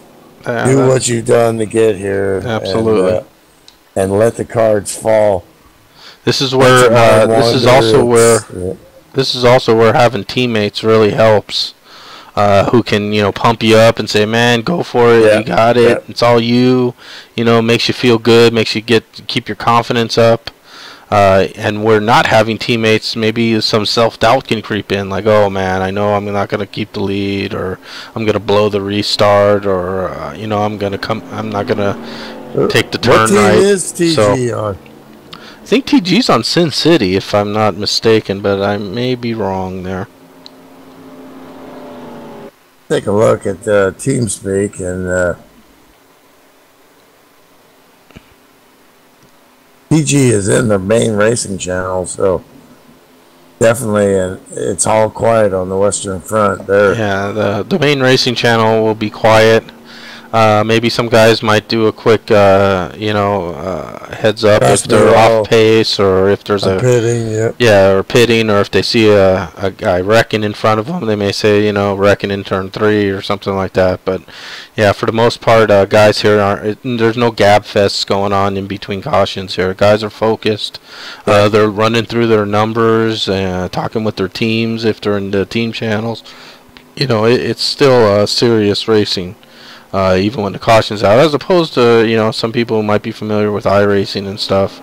I mean, sometimes when there's cautions, people are talking and about what they bought at the grocery store, and that kind of stuff can get a little distracting, and things you don't want to hear when you're driving. Yeah, we got plenty of time to BS after the race. Absolutely. And lights are off, Milty. That's what's good news here. Lights are off. They're going to hit the start-finish line with lap 76 of 80. So there will be 5 laps for cash here for TG, for Ken Hansen, for Robert Bochum. All 3 of them. Bochum was all over Ken. Yeah, Bochum. The last time, so I think he's got a stronger car right now. He may, but we also know Robert's philosophy, and that's clean. And as he says, if he can't get by you cleanly, he'll stay behind you. He's not going to put a bumper to you and move you out of the way just so he can take a position from you. If he can race underneath you or race around you, then by all means he's going to do that. But he's a clean racer. And he's going to stay off Ken Hansen's bumper, and he's going to take the position. He's going to take it cleanly. Coming down the short chute. Yeah, you can see all the campers there. Take a deep breath, son. There's some. He's about the old as I am in the 50s. Looks like some serious partying going on in the grass areas there, Milty. Yeah, the smoke from the fires there. Be barbecuing and beer. FSBRacing.com. It's coming down to it. Here we go, as we see the glare off the pace car's windshield as it dives in to pit lane, and TG looking to make a real nice addition to his sim racing career with a Winston Cup win. And he takes the field down into turn 1 with Ken Hansen right behind him. But it ain't over yet. Ken got a great start there. Knows the rules, knows he can't pass, just wants to keep close. Right. No passing rule says they can't pass until they exit this turn, turn 1. Usually it's turn 2, but with Pocono it's turn 1, and now all bets are off. And Ken Hansen right on the back bumper of TG.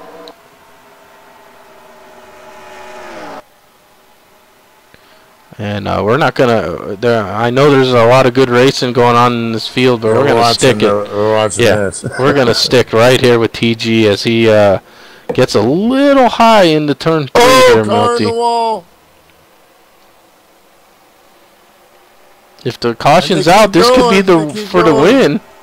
There was smoke, no fire. Bokum taking a look underneath. No caution. And TG continues to lead, but Ken Hansen and Robert Bokum right there.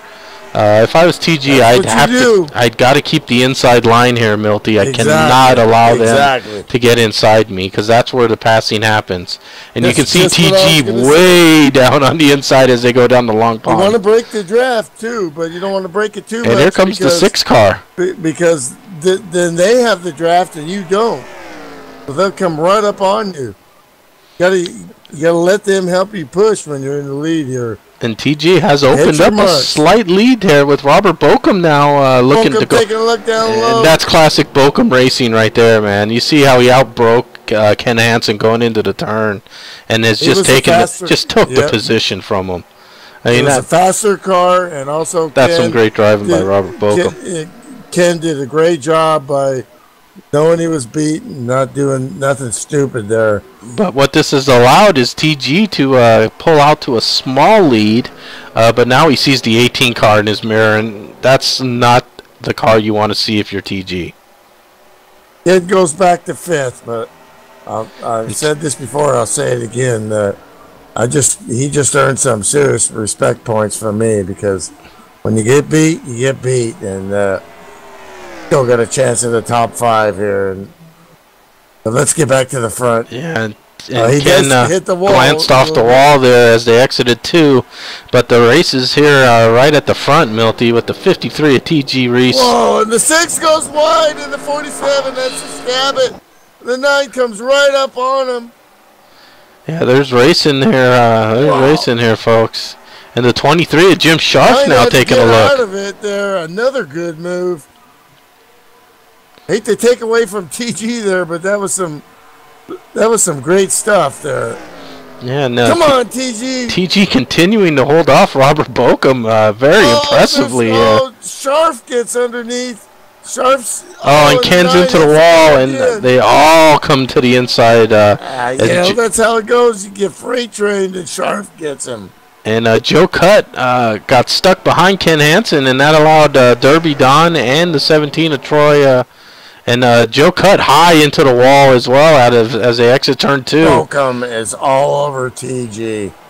You got possibly the greatest stock car driver in the history, arguably, with him and Matt Watkins and Slim, Jim Gately, Damien Gottstilla. You could throw any of those names out there, but you got the biggest stud of studs on your ass in this lap. And white flag lap, Milty. This is for all the marbles.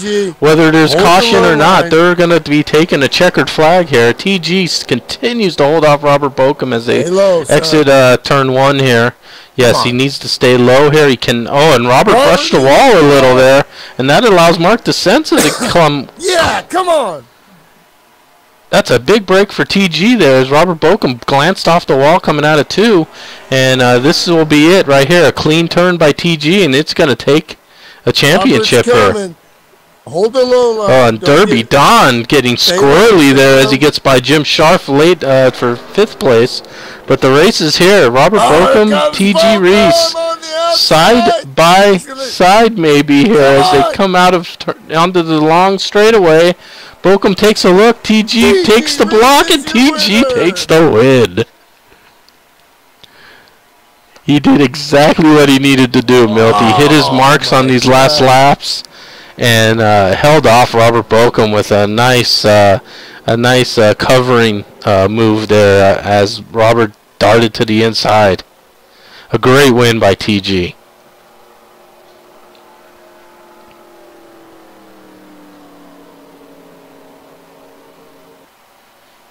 And it looks like the final numbers there, Milty, less than 1/10 of a second. PG Reese and the Skull Bandit. Just a great win by TG. I mean, that's a great win. That's going to be a real popular win too. Absolutely, and I'm sure he's a great guy. And yeah, wow, I'm sure he's pumped up right now. I mean, that's a quality win against a huge 25-car field as well. And against the great Robert Bokum, and Robert wasn't laying around. He wasn't giving no quarter, but then again, he also raced him clean. He wasn't going to put a bumper on him right there. Yeah, and Robert Bokum finished in second, 6 of Mark DeSenza finishing third, 47 of Josh Elliker fourth, and Derby Don rounds out the top 5. So Derby Don still loses a few more points to Robert Bokum, but avoids disaster in the points chase there, Milty. So the points 18 and 49 will stay the same. Sean Johnson's the big loser now, who was in third. Yeah, Derby fought the good fight. Elliker took what was given and didn't take more. Just a great drive from the 47. The level of these guys. 16 cars finishing on the lead lap. That was great friggin' racing right there. Yeah, and there we see the official standings, Milty. On some guys had their time in the sun today, including the 6 of Bill Farmer, who finished top 10 still. And, of course, TG with a great, spectacular win. Ken Hansen brought it home in 6th, Milty. Yeah, when you see a guy come in and do that kind of stuff and race hard there and then race clean when you that's a solid 6th place finish. I should be very happy with that. Yeah, as all the guys finishing on the lead lap, including the dog. Great run by the dog, Palmer. Had some problems early in the race. Like you said, fought the good fight. Finishing 15th. Ed Finley, who had that incident late in the race, though, kept it on the lead lap and finished in 14th. And Webb had that problem as well with Pops, and he was able to still manage a 13th place finish. Not too bad. Milty, I know we'd like to interview the winners, but with this race going this long, we really need to wrap it up with the amount of information we've taken in on this race. Well, it's been a wonderful race, and congrats to TG. And big congrats to TG, and we'll be posting this in the forum, TG, so you can throw out that link to your friends and have them watch you win a race. And as always, Milt, pleasure working the race with you. Yeah, you too, man. See you all again next Wednesday night. We'll see you next Wednesday for Pro Cup. And don't forget, FSBRacing.com. Get on that website. Check it out. If you want to race like these guys just did, 25-car strong field, side-by-side racing, 16 cars still on the lead lap after bumping and banging for 80 long laps at Pocono, then get your butt on that website and sign up. And we'll see you on Wednesday, Milty.